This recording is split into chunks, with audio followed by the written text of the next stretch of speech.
जय हिंद दोस्तों। आज बात करेंगे हिस्ट्री क्लास 12th चैप्टर 3 जिसका नाम है बंधुत्व जाति तथा वर्ग आरंभिक समाज। इसका हम फुल एक्सप्लेनेशन आपको कराने वाले हैं जो कि आप स्क्रीन पे देख रहे हैं। तो आप इस वीडियो को थोड़ा सा भी स्किप मत कीजिएगा और इस वीडियो के देखने के बाद आपको दूसरा वीडियो देखने की कोई ज़रूरत नहीं होगी।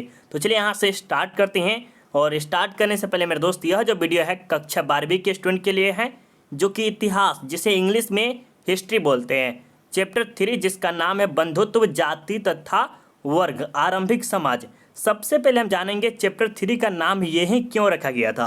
तो पहले ये समझते हैं, उसके बाद आपको एनसीईआरटी बुक के अकॉर्डिंग पर ले चलेंगे। तो पहले ये समझिए क्या कह रहा है। आरंभिक समाज, जो प्राचीन काल में जो समाज था वो कैसा था, जैसे विवाह हुआ जो होता था वो कैसे विवाह होता, इसके बारे में बात करेंगे। और अभी जो विवाह होता है उसके बारे में बात करेंगे। जाति, कैसा जाति था, बंधुत्व कैसा था, बंधन कैसा होता था, वर्ग कैसा था, इन सब के बारे में इसी वीडियो में जानना है। तो एक ही वीडियो में आपको पूरा का पूरा कंप्लीट करा देंगे। थोड़ा सा लंबा वीडियो होगा लेकिन बहुत ही बेस्ट होगा। अब चलिए यहाँ से स्टार्ट करते हैं। उससे पहले मेरे दोस्त, बहुत स्टूडेंट कहते हैं कि सर मुझे बहुत ही अच्छा नंबर लाना है हिस्ट्री में। तो हिस्ट्री में अच्छा नंबर लाने के लिए सबसे पहले एक बात बताएं, अगर आपको 450 नंबर लाना है तो सबसे पहले आपको क्या करना पड़ेगा, एनसीईआरटी बुक खरीदे हैं तो उसको फुल एक्सप्लेनेशन, जो कि एनसीईआरटी बुक का आधा निचोड़ निकालना पड़ता है। आधा से 3 गुना होता है ना, जैसे 100 है ना तो आपको 30% आपको निचोड़ निकालना पड़ता है, जो कि MVVI रहता है एनसीईआरटी बुक के। ठीक है, तो वही निकाल के आपके लिए लाए हुए हैं, उसे ही कहते हैं फुल एक्सप्लेनेशन। ठीक है, उसके बाद आपको करना है सब्जेक्टिव, उसके बाद आपको करना है MCQ। अगर इस प्रकार अगर आप पढ़ते हैं तो बोर्ड एग्जाम में कोई भी आपको अच्छा नंबर लाने से नहीं रोक सकता। अब चलिए आगे चलते हैं। उससे पहले अभी तक आज चैप्टर 3 कराएंगे और अभी तक चैप्टर 1, 2 का वीडियो नहीं देखे, वो भी आपको full detail subjective objective subject कराया गया है, तो जाके जरूर देखिएगा, जिसका लिंक आपको आई बटन में या तो वीडियो की डिस्क्रिप्शन में हिस्ट्री प्लेलिस्ट मिलेगा। ठीक है, तो जाके जरूर देखिएगा। चलिए अब यहाँ से स्टार्ट करते हैं। उससे पहले मेरे दोस्त, आपको वीडियो अच्छा लगेगा, मतलब वीडियो अच्छा लगेगा तो सब्सक्राइब कर लीजिएगा और बेल आइकन को ऑल कर लीजिएगा। क्यों? क्योंकि इसी प्रकार का आपको वीडियो मिलती रहेगी। चलिए अब यहाँ से स्टार्ट करते हैं। एक बात और बताएंगे, अगर आपको 12th क्लास को ऑल नोट्स जैसे model paper, question bank, MVVI, subjective objective कुछ भी चाहिए तो इस नंबर पे एक बार कांटेक्ट जरूर कीजिएगा। थोड़ा सा चार्ज लगेगा, आपको मिल जाएगा। चलिए अब आगे चलते हैं। यहाँ पर देख सकते क्या लिखा है, परिचय। आज क्या पढ़ना है आपको, बंधुत्व जाति तथा वर्ग, इसके बारे में थोड़ा सा परिचय जान लेंगे। उसके बाद आपका एनसीईआरटी पर चलेंगे। ठीक है, चलिए यहाँ पर क्या लिखा है, महाभारत के प्रथम खंड आदि पर्व और सभा पर्व की भूमिका में लिखा है। किसमें लिखा है, भगवान वेद व्यास स्वयं कहते हैं, इस महाभारत में मैंने वेदों, उपनिषदों, पुराणों, ग्रंथ, नक्षत्र, न्याय, शिक्षा, चिकित्सा, दान, पुण्य, पर्वतों, नदी एवं समुद्र का भी वर्णन किया है। मतलब कि इसमें कह रहा है कि जो वेद व्यास जी है वो क्या किए हैं, इसमें पूरे संसार में जो भी चीज़ हो रहा है उसके प्राकृतिक हो गया, मानव के बारे में हो गया, सभी चीज़ कर्म अकर्म इन सब के बारे में लिखा है। किसमें? तो महाभारत में लिखे है। ठीक है, आगे चलिए थोड़ा सा बताते हैं। उनका कहना है कि महाभारत वास्तव में सबसे लंबा महाकाव्य है। ये जो महाभारत है वो सबसे महाकाव्य है। ठीक है, इसमें 18 पर्व एवं सभी पर्वों सहित कुल 1948 अध्याय है। कितने हैं? 1948 अध्याय है। इसमें कुल मिलाकर 1 लाख से अधिक श्लोक है। कितने हैं? 1 लाख से अधिक श्लोक है। किसमें? महाभारत में। याद रखिएगा, आपसे पूछा भी जा सकता है महाभारत में कुल कितने श्लोक है, तो 1000 से भी अधिक, मतलब कि कह सकते हैं ये 1 लाख से भी अधिक। ठीक है, इसीलिए इसे सप्त संहिता भी कहा जाता है। इसकी रचना 1000 वर्ष लगे, इतने इसकी रचना करने में, किसकी? महाभारत की रचना करने में 1000 वर्ष लगे थे। ठीक है, यह 500 ईसा पूर्व से लेकर आरंभ होकर 500 ईस्वी तक चला था। ठीक है, 500 ईसा पूर्व से लेकर 500 ईस्वी तक चला था। ये आपको डिटेल था, मतलब परिचय था आपका। अब चलिए आपके चैप्टर के हिसाब से आगे चलते हैं। यहाँ पर लिखा है कि कुछ उदाहरण सहित महाभारत की संक्षिप्त कथा, मतलब कि जो है ना, इसके उदाहरण के साथ आपको महाभारत के बारे में कुछ कथा है। तो ये समझिए क्या क्या कथा है। आगे थोड़ा सा और इंटरेस्ट बढ़ेगा जब देखिए ये सब पढ़िएगा ना। यहाँ पर और आगे देखिए, और आगे गया, यहाँ पर देखिए ये जो विवाह वाला पढ़िएगा, परिवार, ये सब पढ़िएगा तो और इंटरेस्ट बढ़ेगा ज़्यादा। ये भी तो मज़ा नहीं आ रहेगा, बट और आगे पढ़ेगा तो इंटरेस्ट धीरे धीरे और बढ़ता जाएगा। तो शुरू से लेके अंत तक बने रहे, यही हम आपको कहेंगे, बाकी आपकी इच्छा। जो कीजिए। ठीक है, चलिए महाभारत के प्रथम खंड आदि पर्व के 27वें श्लोक में महाभारत के महत्व के बारे में बताया गया। देखिए आदि पर्व जो है उसके 27वें श्लोक में किसका वर्णन किया गया? महाभारत का पर्व किया गया। ठीक है, चलिए कुरुवंश की राजधानी हस्तिनापुर थी। कहाँ थी? आपसे पूछा जा सकता है कि कुरुवंश की राजधानी कहाँ थी, तो हस्तिनापुर। तो यहाँ के जो राजा थे हस्तिनापुर के राजा संतोनी के थे। ठीक है, इनके पुत्र गंगा पुत्र देवव्रत भीष्म थे। किसके? तो ये हमारे कुरुवंश के जो राजा थे हस्तिनापुर, इसके जो पुत्र का नाम था भीष्म था। याद रखिएगा क्या नाम था? भीष्म था। आगे चलिए, द्रौपदी पांचों पांडवों की पत्नी थी। द्रौपदी जो थी आपको पता होगा कि यह 5 पांडवों की पत्नी थी, मतलब द्रौपदी 1 और लड़का 5, ये कह सकते हैं पुराने ज़माने में। उसके बारे में भी बहुत ही अच्छा कहानी, अगर आप यूट्यूब पे सर्च करिएगा द्रौपदी और पांडव के बारे में, तो इतना घिनौना मतलब बात बोलता है पांडव के द्रौपदी के बारे में, थोड़ा थोड़ा गलत भी हुआ। देखिएगा तो अच्छा लगेगा आपको भी, उससे नॉलेज भी बढ़ेगा, ऐसा नहीं कि नहीं बढ़ेगा। ठीक है, जो कि इसके नाम थे युधिष्ठिर, भीमसेन, अर्जुन, नकुल और तथा सहदेव थे। ये 5 भाई थे। 5 भाई का नाम आपको बता दिए। अब आगे चलिए, माँ हिडिम्बा एवं पुत्र घटोत्कच को पांडवों को छोड़कर वन में चले गए। ये जो दोनों थे वो क्या किया? पांडव को छोड़कर वह अपने वनवास में चले गए, वन में चले गए, जो समझिए वहाँ पे चले गए। ठीक है, अर्जुन श्री कृष्ण की बहन सुभद्रा से विवाह किया। ये जो अर्जुन है ना, वह क्या किया? श्री कृष्ण की बहन से, श्री कृष्ण की बहन से सुभद्रा से वह विवाह कर ले। कौन? तो अर्जुन। ठीक है, दुर्योधन की माँ गांधारी थी। आपसे ऑब्जेक्टिव में यह प्रश्न जरूर पूछेगा कि दुर्योधन की माँ कौन थी, तो गांधारी थी। गांधारी के पुत्र का नाम क्या था? तो गांधारी के पुत्र का नाम क्या था? तो दुर्योधन था। आपसे दोनों में से किसी प्रकार के प्रश्न पूछा जा सकता है। आपसे पूछा जा सकता है गांधारी के पुत्र के नाम क्या था, तो दुर्योधन। दुर्योधन किसकी माँ थी? तो दुर्योधन की माँ का नाम क्या था? तो गांधारी थी। ठीक है, ये याद रखिएगा। अब चलिए थोड़ा सा, युद्ध में गांधारी ने अपने पुत्र दुर्योधन से कुछ कहा था। नहीं होता है कि अगर आप घर से निकलिएगा, अगर गलत मतलब रास्ते में निकलिएगा, तो आपके मम्मी पापा कोई ना कुछ जरूर बोलता है, या आपके दोस्त भी हो सकते हैं, कुछ ना कुछ जरूर बोलते हैं। तो उसी प्रकार गांधारी जो क्या अपने पुत्र को कुछ बोला हुआ था। तो क्या बोला था? देखिए, संधि कर तू मेरा व अपनी माता का सम्मान करोगे। मतलब कि कह रहा है कि संधि कर तुम मेरा व अपने पिता का सम्मान करोगे, अपने पिता का सम्मान और आदर करोगे। लालच और क्रोध मनुष्य को लाभ से दूरी ले जाता है।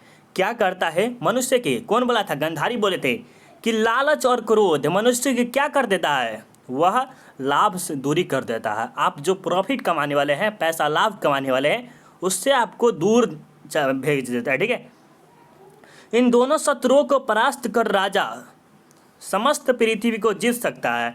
इन दोनों को मतलब कि ये लालच और क्रोध को पराजय करके समस्त पृथ्वी को जीत सकता है। हे पुत्र, तुम विवेकवान और वीर पांडवों से संधि कर उनके साथ सानंद इस पृथ्वी के सुखों का भोग कर सकते हो। युद्ध में कुछ भी शुभ नहीं होता है। सही बात है, युद्ध में आप कभी भी सोच सकते हैं शुभ नहीं हो सकता। जैसे आप एग्जाम्पल में ले सकते हैं, आने वाले अभी समय है, अगर आप अभी किसी दोस्त भाई बहन से किसी से भी, या अलग वाले रिश्तेदार से किसी से झगड़ा कर रहे थे, ये कि क्या ये आपको शोभा दे रहा है? नहीं देगा, कभी भी नहीं देगा, शोभा नहीं देता है। न धर्म और अर्थ की प्राप्ति होती है, और न ही अर्थ न धर्म की प्राप्ति होती है, और न ही प्रसन्नता की। युद्ध के अंत में सफलता मिले यह भी आवश्यक नहीं। मतलब युद्ध के अंत में आपको सफलता मिले या न मिले ये भी नहीं मालूम है।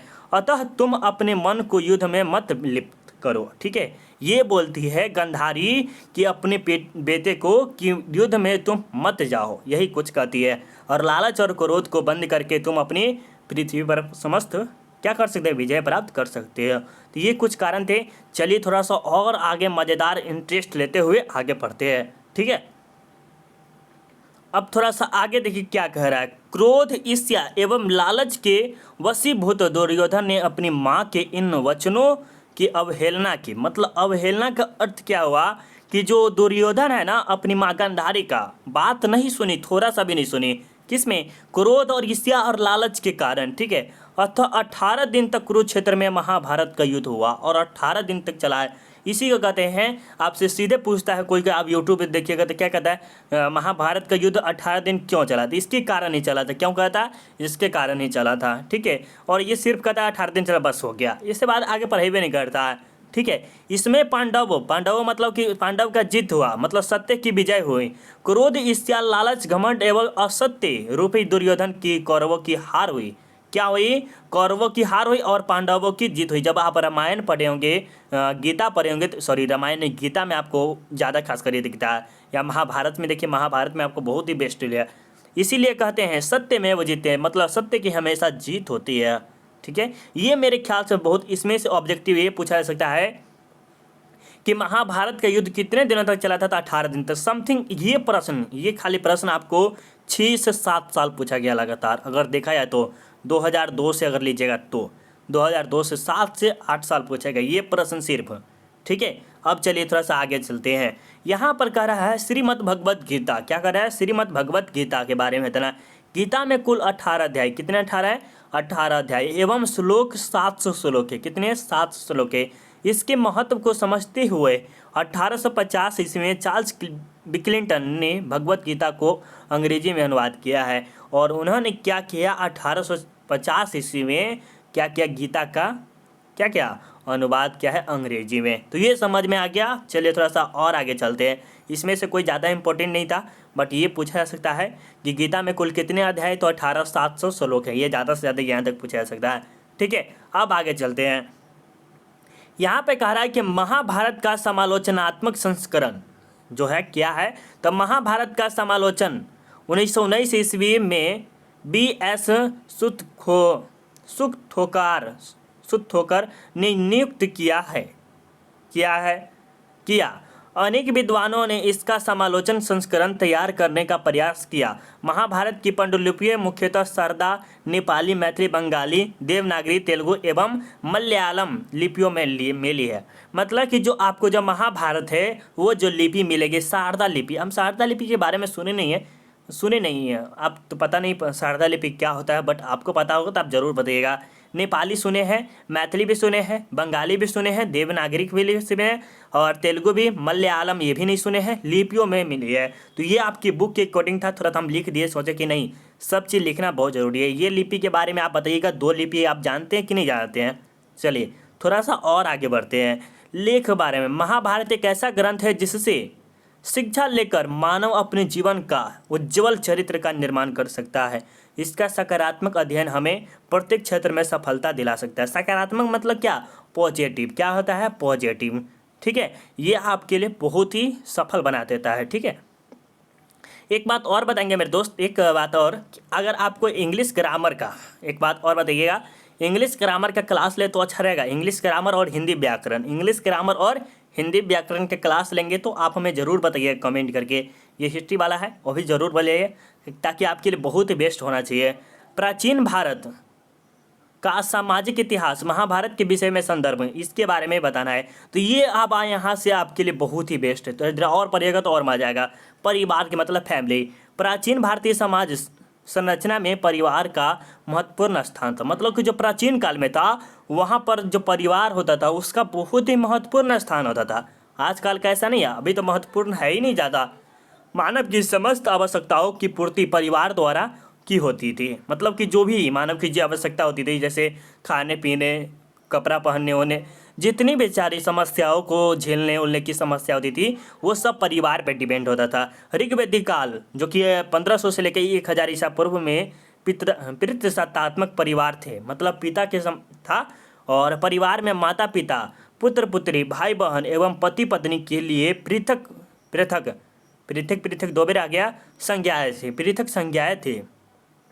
भांजों भतीजों, पुत्रों पौत्रों, नातियों एवं चचेरों भाइयों बहनों के लिए एक संज्ञा नेप्त प्रयुक्त होती थी।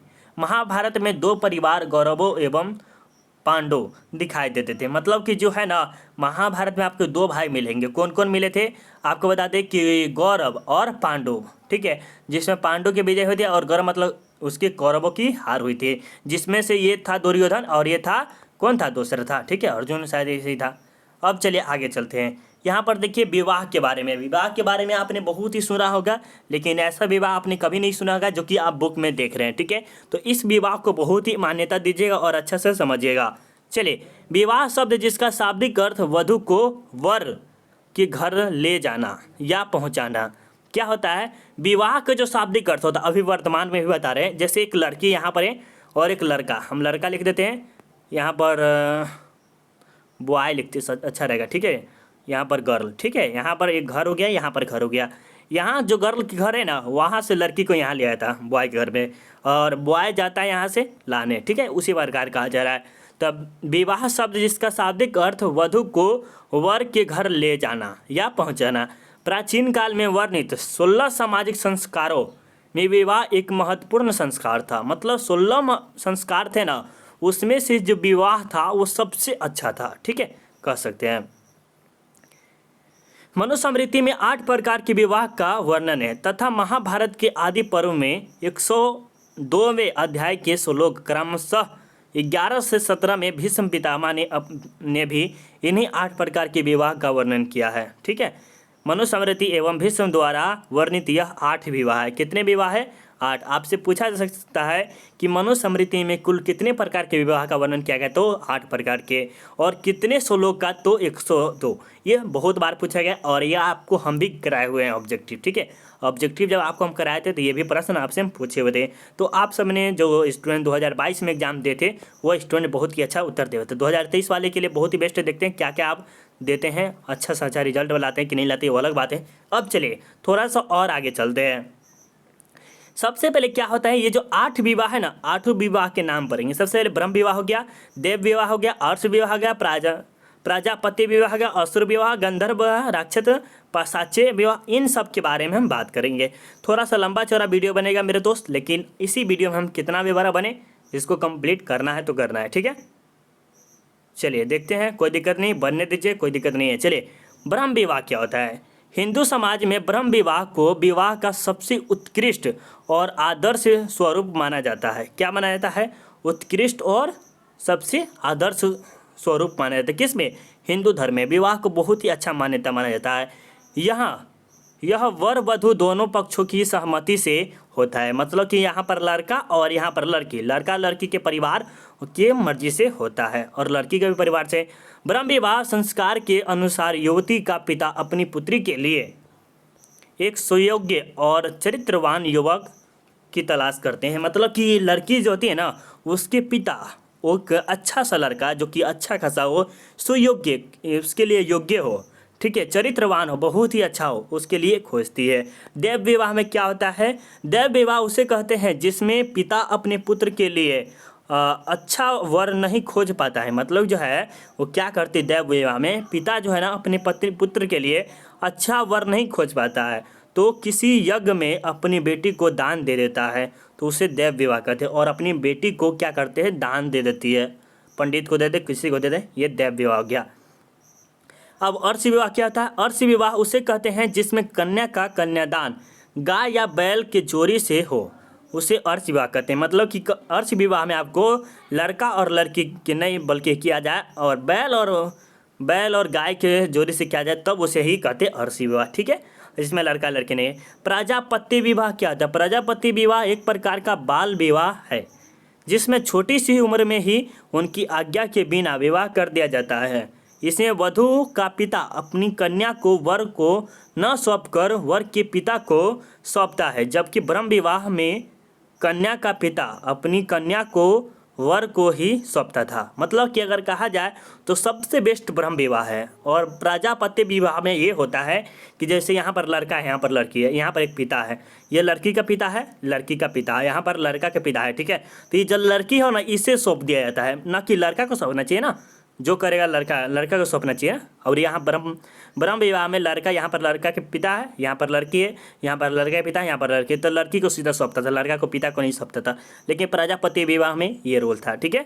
चलिए, असुर विवाह कहता है वर से यथाशक्ति धन लेकर माता पिता अपनी कन्या का उससे विवाह करते थे, उसे ही असुर विवाह कहते हैं। देखिए, असुर विवाह में गति होता है जो कि अभी वर्तमान में चल भी रहा है, ठीक है। वर से शक्ति धन लेकर माता पिता अपनी कन्या का उससे विवाह करते थे, उसे ही असुर विवाह करते। ठीक है, ये आप समझ गए। गंधर्व विवाह कहता है जब वर व कन्या एक दूसरे के गुणों पर आकर्षित होकर विवाह करते उसे गंधर्व विवाह कहते हैं। मतलब लव मैरिज कर सकते हैं, इसे क्या कर सकते हैं, लव मैरिज। लड़का और लड़की दोनों आकर्षित हो तो उसे हम गंधर्व विवाह कहते हैं। राक्षस विवाह कहते हैं बलपूर्वक कन्या का अपहरण करके, बलपूर्वक कन्या का अपहरण करके विवाह करना राक्षस विवाह कहलाता है। जैसे राक्षस को नहीं देखते वो से होता है। पिशाच विवाह सोती हुई बेहोशी एवं जबरदस्ती कन्या के साथ बलपूर्वक संभोग कर उसे विवाह हेतु मजबूर करना। मतलब कि उस लड़की के साथ गलत व्यवहार करके उसके साथ विवाह करने के लिए क्या करना, मजबूर करवाना, पिशाच विवाह कहते हैं। मनुस्मृति में यह सबसे खराब विवाह है। और यह सबसे खराब विवाह आपको सुनने से ही लग रहा है, क्या कर रहा है, सोती हुई बेहोशी एवं जबरदस्ती कन्या के साथ, मतलब सोती हुई लड़की है या बेहोशी की हालत में उसके साथ संभोग करना, उसकी जबरदस्ती मजबूरी का विवाह करना, तो ये सबसे खराब विवाह ही होगा ना। चलिए आप देखिए क्या कर रहा है, प्रथम चार उत्तम एवं अंतिम चार बेकार है। मतलब कि चार अच्छा है और चार बेकार है। कौन कौन, यहाँ पर जो आपको है ब्रह्म विवाह सबसे बेस्ट है, इसका देव विवाह, एक आर्ष विवाह, ऐसे प्रजापति विवाह, ये भी विवाह थोड़ा सा सही है। असुर विवाह आपका फिर खराब है, असुर विवाह थोड़ा सा खराब है भाई। गंधर्व विवाह भी आपको खराब नहीं, मेरे ख्याल से गंधर्व विवाह ठीक है। ठीक है, जिसमें एक वर और कन्या एक दूसरे के गुणों पर आकर्षित होकर विवाह करते हैं उसे गंधर्व, बहुत ही अच्छा ये विवाह हम कर सकते हैं, मेरे ख्याल से भी ठीक है। और आपके पॉइंट ऑफ व्यू से कैसा ये आप भी बता सकते हैं। चलिए अभी बहुत बड़ा वीडियो बनेगा, चलिए कोई दिक्कत नहीं, बनने दीजिए, कोई दिक्कत नहीं, बड़ा वीडियो बनेगा तो क्या होगा। चलिए इसी में कंप्लीट हो जाएगा, कोई दिक्कत नहीं है। चलिए यहाँ पर कुछ नहीं ज़्यादा है। अब कुछ अन्य विवाह इस प्रकार थे, मतलब कुछ अन्य विवाह भी इस प्रकार थे।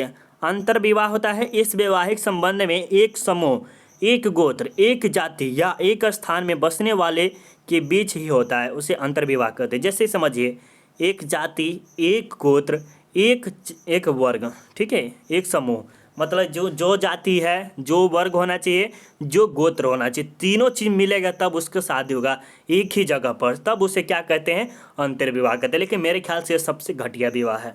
ठीक है कि नहीं यार, कोई ज़रूरी थोड़ी ना कि ये सब मिलवे करेगा। चलिए अब थोड़ा सा आगे चलते हैं। बहिर्विवाह, ठीक है, बहिर्विवाह अपने गोत्र को छोड़कर दूसरे के गोत्र से विवाह करना बहिर्विवाह कहते हैं। ठीक है, बहिर्विवाह कहते हैं।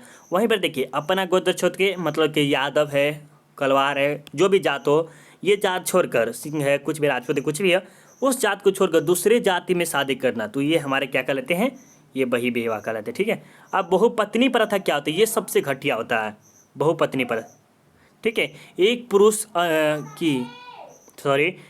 पुरुष की अनेक पत्नियां हो उसे बहुपत्नी प्रथा कहते हैं। जैसे हर्यक वंश के सम्राट बिंबिसार एवं मौर्य सम्राट अशोक की कई पत्नियां थी। सही बात, ये तो बिल्कुल राइट है कि अशोक की कई पत्नियां हैं। आपको हम बताए हुए थे। जब देखिए हम आपको एक ही बात बोल सकते हैं, देखिए हिस्ट्री है ना, इसे अगर बहुत ही विस्तार, अगर 90% नंबर लाना चाहते हैं, 90% खाली हिस्ट्री में बोल रहे हैं, तो इतना चैलेंज मानिए मेरे दोस्त, यहाँ पर वीडियो के डिस्क्रिप्शन में लिंक मिलेगा, हिस्ट्री प्लेलिस्ट चैप्टर वाइज, वो देख लीजिए। और एक काम और कर लीजिए, हिस्ट्री का सब्जेक्टिव बना हुआ है, 7 से 6 सेट बना है, जो कि 2022 में स्टूडेंट को पढ़ाए होते, तो वो बहुत ही ला रहा था, जाके देख लीजिए, वो बहुत ही ज़्यादा 2023-24 में आने वाला है। ठीक है, तो देख लीजिए जाके।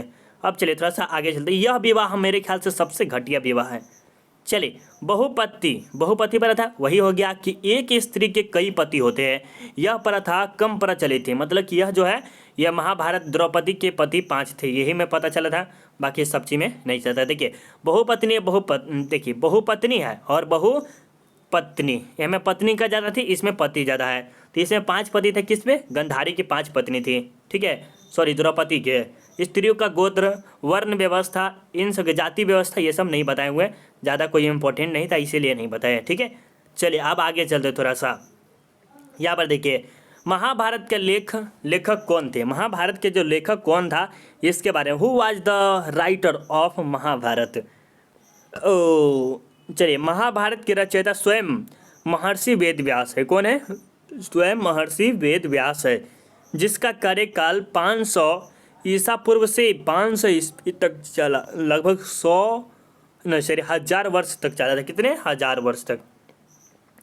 ये प्रारंभ में इसमें 8800 श्लोक थे। कितने थे?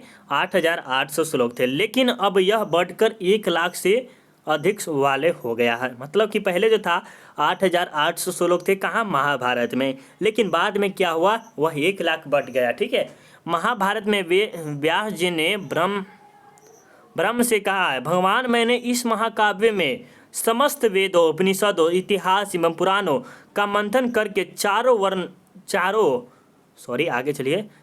वर्णों के कर्तव्य को निर्देशित करते हुए इस ग्रंथ की रचना की है। न्याय, शिक्षा, ज्योतिष, दान, धर्म, समाज, भूगोल, भाषाओं, जातियों, कला, सांस्कृतिक आदि का वर्णन महाभारत में किया हो। जैसे महाभारत जो देखिएगा ना मेरे दोस्त, महाभारत जो स्टूडेंट पढ़ लेगा ना उसको सच्चाई के मार्ग और यो सफल होने के मार्ग बहुत जल्दी मिल जाएगा। जैसे एक बात बताते हैं, डॉक्टर विवेक मंत्रा, ठीक है, उसके बारे में समझिए। जो बहुत बड़ा जो मोटिवेशन है वो सब ज़्यादा खासकर रामायण, गीता ये सब जरूर पढ़ा होगा मेरे ख्याल से। ये बात तो हम निश्चित 100% कर सकते हैं। हम भी हाथ भी नहीं लगाए हैं। उसे हाथ लगाना मतलब कि उसे पढ़िए बहुत ही अच्छा से, ठीक है। और कुछ अब यहाँ पर लास्ट है, ये थोड़ा सा इम्पोर्टेंट शब्द। क्या है? इम्पोर्टेंट शब्द है जो कि महाभारत में मूल रूप से 8800 श्लोक थे। मतलब कितने थे? महाभारत पूछा जा सकता है महाभारत में कुल कितने श्लोक थे? 8800 श्लोक थे, जिसे जय संहिता कहते थे। क्या कहते थे? जय संहिता। जब श्लोकों की संख्या 24,000 हुई तब इनका नाम भारत हो गया। क्या हुआ? 24,000 हुआ तब वह भारत हो गया। और जब श्लोकों की संख्या 1 लाख हुई तब यह महाभारत का नाम से जाना गया, सहस्त्र संहिता बन गया। क्या बना? सहस्त्र संहिता बन गया। याद रखिएगा, जब महाभारत में श्लोकों की संख्या 1 लाख हुई तब उसे क्या कहा गया? तो सहस्त्र संहिता कहा गया। ठीक है, अब चलिए थोड़ा सा हिंदू धर्म के 2 महाकाव्य हैं, रामायण एवं महाभारत। कौन से है? रामायण एवं महाभारत। उससे पहले मेरे दोस्त एक बात और समझ लीजिए, थोड़ा सा और नॉलेज और बढ़ाने के लिए क्या क्या आपको इम्पोर्टेंट टर्म है ये थोड़ा सा हम एक बार रिकवर करवा देते हैं। ठीक है, थोड़ा सा और आपके लिए बेस्ट रहेगा। चलिए यहाँ पर बात करते हैं। यहाँ पर ज़्यादा खासकर आपसे पूछा जा सकता है कि चलिए यहाँ पर तो नहीं है। चलिए अब देखते हैं, आगे देखते हैं। यहाँ पर पूछा जा सकता है कि द्रौपदी के कितने पति थे? आपसे पूछा जा सकता है द्रौपदी के कितने पति थे? तो 5। ठीक है, ये कौन कौन थे? पांडव थे। ये इसके नाम लिख लीजिएगा, ये आप नाम जरूर लिख लीजिए। आगे चलिए थोड़ा सा कौन कौन सा होगा। देखिए ये थोड़ा सा वचन दिए हुए, वो अपने लाइफ में भी ये ले सकते हैं, ये भी याद कर लीजिएगा, बहुत अच्छा रहेगा। ये 18 दिन तक युद्ध चला था जिसमें किसकी हार हुई थी? तो कौरवों की हार हुई और पांडवों की जीती। मतलब कि सत्य की ओर से जीता हुआ और लास्ट में बोला गया सत्य में जीते, मतलब सत्य की हमेशा जीत होती है। ये याद रखिएगा, ये भी याद रखिए, बहुत ही इंपॉर्टेंट है। श्रीमद् भगवद गीता के लेखक कौन है? ये भी याद रखिएगा। आगे चलते हैं। यहाँ पर कोई इंपॉर्टेंट नहीं, यहाँ पर इंपॉर्टेंट नहीं, यहाँ पर देखिएगा। और आगे चलिए, यहाँ पर ये आपकी याद रखने वाले कि महाभारत में मनुस्मृति में कितने प्रकार विवाह? 8, और ये याद रखिएगा। चलिए आगे चलते हैं। ये विवाह के बारे में भी याद रखिए। विवाह में आपके सब्जेक्टिव में ज़्यादा 5 नंबर क्या पूछा जा सकता है? विवाह के बारे में सिर्फ। ठीक है, चलिए ये हो गया। अन्य कुछ विवाह के बारे में जो बहुप्रथा इस पत्नी के बारे में भी बता दिए हुए। और ये भी याद रखिएगा कि महाभारत के रचयिता कौन है? तो महर्षि वेदव्यास है। ये याद रखिएगा। पहले श्लोक 8800 थे तो क्या कहता जाते थे? ठीक है, एक मतलब 8800 लोग थे तो क्या कहते? जय संहिता कहते थे। फिर 24,000 हुए तो भारत का नारा, 1 लाख हुए तो क्या कहा? सहस्त्र संहिता कहलाने गए। हिंदू धर्म में 2 महाकाव्य हैं जो कि रामायण और महाभारत। जो कि महाभारत के रचयिता कौन है? महाभारत के रचयिता वेदव्यास है और रामायण के रचयिता है वाल्मीकि है। तो ये पूरा टोटल आपको याद रखना था। एक बात और समझिए, अगर आपको 12th क्लास को ऑल नोट चाहिए, जैसे मॉडल पेपर, हिस्ट्री, ज्योग्राफी, मतलब किसी भी चीज़ आपको टोटल चीज़ मिलेगा, क्यूज का भी मौका मिलेगा टेस्ट देने का, सिर्फ इस नंबर पे कॉल कीजिए एक बार और नंबर के कुछ चार्ज लगेगा, आपको मिल जाएगा। और अगर आप हिस्ट्री चैप्टर वाइज का लिंक देखना चाहते हैं तो वीडियो के डिस्क्रिप्शन में मिल जाएगा। अब आगे चलते हैं। पीडीएफ आपको कैसे मिलेगा? देखिए मेरे दोस्त, नोट्स का आपको पीडीएफ तो नहीं दे सकते, बट आपको फ्री में सिर्फ ऑब्जेक्टिव दे सकते हैं। क्या दे सकते हैं? ऑब्जेक्टिव दे सकते हैं। तो ऑब्जेक्टिव के लिए आप सिर्फ डाउनलोड कर ले सकते हैं टेलीग्राम पे जाकर सर्च कीजिएगा सेल्फ स्टडी। ठीक है, अब यहाँ पर आपको 10th वाले स्टूडेंट अगर आप थोड़ा सा मदद करना चाहते हैं, अपने भाई बहन दोस्त किसी को भी बताना चाहते हैं, तो RDX सेल्फ स्टडी के बारे में ज़रूर बताइएगा। चलिए आप चैनल सब्सक्राइब कर लीजिए, मज़ा आएगा आगे पढ़ने के लिए, आपको सब्सक्राइब करना ही होगा। तो चलिए एक बार सब आदि कर लीजिए और बेल आइकन कॉल जरूर कर लीजिएगा। लाइक करके बताइए, शेयर कर दीजिएगा, कमेंट करके जरूर बताइए कैसा लगा वीडियो, किस लेवल तक अब हमको पढ़ाएं आपको। ठीक है, चलिए मिलते हैं अगले वीडियो में। जय हिंद, लव यू, बाय बाय।